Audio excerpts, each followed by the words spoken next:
Est-ce que tu as déjà investi en bourse et perdu de l'argent? Si c'est le cas, tu n'es pas le seul. En fait, j'ai moi-même perdu plusieurs milliers d'euros à cause de ces 3 erreurs stupides que pratiquement tous les débutants font. Quand on parle d'investissement, il y a 3 questions qui reviennent sans cesse. Comment éviter les erreurs coûteuses quand on débute? Pourquoi certains investisseurs réussissent alors que d'autres échouent? Et quelles sont les habitudes qui sabotent nos performances financières? Aujourd'hui, je vais être totalement transparent avec toi. Je vais te révéler les 3 erreurs qui m'ont personnellement coûté des milliers d'euros en bourse. J'ai analysé chacune de mes transactions ratées, consulté des investisseurs professionnels et découvert exactement pourquoi j'ai échoué là où d'autres ont réussi. Ce que tu vas apprendre aujourd'hui, j'aurais adoré le savoir avant de commencer à investir. La première erreur, ça va être de chercher la pépite qui va exploser. En fait, je passais mon temps à chercher l'action miracle, celle qui va exploser de plus de 300% en quelques mois. J'étais constamment à l'affût du prochain Tesla. En fait, je passais des heures à regarder des vidéos YouTube, à être sur des forums. Et en fait, finalement, j'ai acheté une entreprise qui s'appelle Workhorse, qui est un peu dans le même business model que Tesla, parce que ils vendent, eux, des véhicules utilitaires électriques. Et comme tu peux voir sur ce graphe, l'action a explosé, et puis maintenant, elle vaut plus rien. Du coup, on a perdu plus de 99% de sa valeur.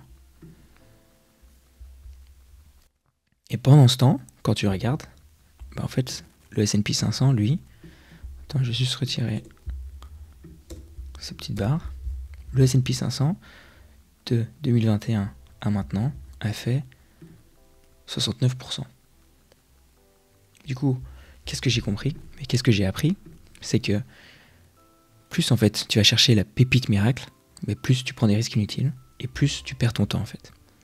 Et en fait, 80% des investisseurs particuliers, ils font moins bien que le marché à cause de cette mentalité. Ils vont essayer d'avoir l'action miracle qui va exploser d'un jour, comme ça.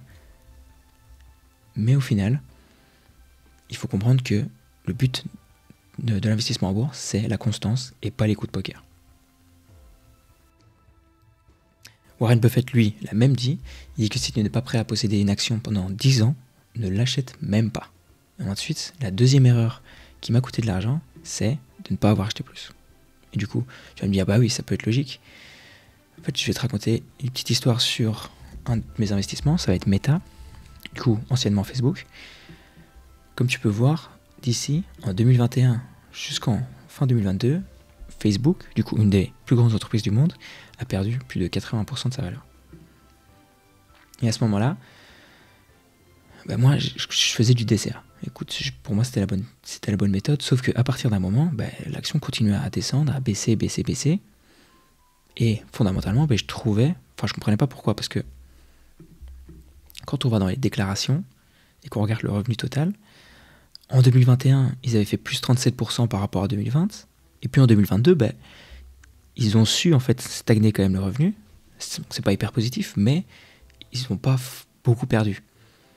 Et l'action, parce que les médias ont directement parlé de ça, parce que les investisseurs ont peur, l'action a continué à baisser. Et moi, j'ai pas pris peur parce que j'ai pas vendu, mais je me suis dit que j'allais attendre. Et au final, j'ai trop attendu. Et maintenant, l'action, elle était avant à plus de 700 $.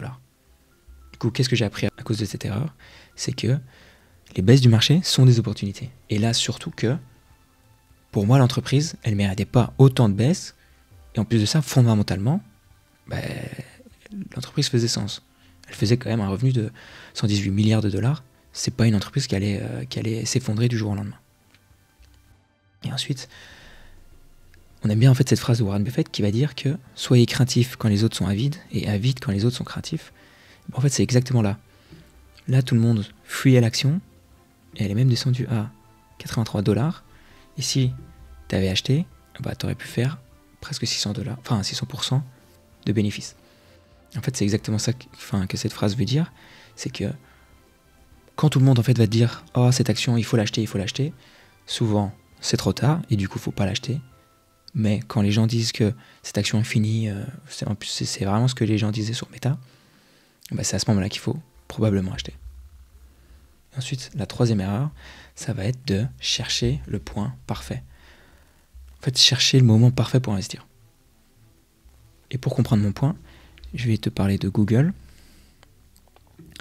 Google, en 2022, enfin 2021-2022, a subi à peu près la même perte. Au niveau pourcentage, enfin un peu moins quand même, il a perdu 40%. Et en fait, moi, dans ma tête, Google, je voulais l'acheter à 80. Écoute, mon prix d'achat, c'était 80. Enfin, si ça atteignait pas 80, bah, je voulais pas l'acheter. Et l'action, en fait, a baissé jusqu'à 83. Et au final, j'ai jamais acheté et j'ai raté quand même. Bah, si on prend jusqu'à maintenant, j'ai raté plus de 80% en l'espace de 2 ans. C'est quand même beaucoup. En fait, ce que j'ai compris, c'est que le timing parfait, c'est une illusion et ça va te coûter pas mal d'opportunités. Et que la meilleure approche, c'est le DCA. Et du coup, de continuer à investir à chaque fois, chaque mois, une somme fixe. Et c'est ça qui va te donner les meilleurs pourcentages. Aujourd'hui, maintenant, j'ai une somme fixe chaque mois, quelles que soient les conditions du marché. Et en plus de ça, j'ai une petite portion pour acheter davantage quand il y a des baisses. Ces 3 erreurs, elles m'ont coûté pas mal d'argent, mais elles m'ont aussi enseigné des leçons précieuses que je suis heureux de partager avec toi aujourd'hui. Si cette vidéo t'a été utile, n'hésite pas à la liker et à t'abonner pour recevoir d'autres conseils. Et maintenant, on a préparé un petit bonus, c'est que si tu veux aller un peu plus loin dans ton parcours, je suis en train de préparer un e-book gratuit qui va s'appeler les 7 fondations pour construire un portefeuille rentable. Il arrivera normalement vendredi. Du coup, reste à l'affût. En attendant, si tu veux en apprendre davantage sur comment analyser correctement une action, je t'invite à regarder la vidéo sur le free cash flow qui s'affiche maintenant. Ciao, à bientôt.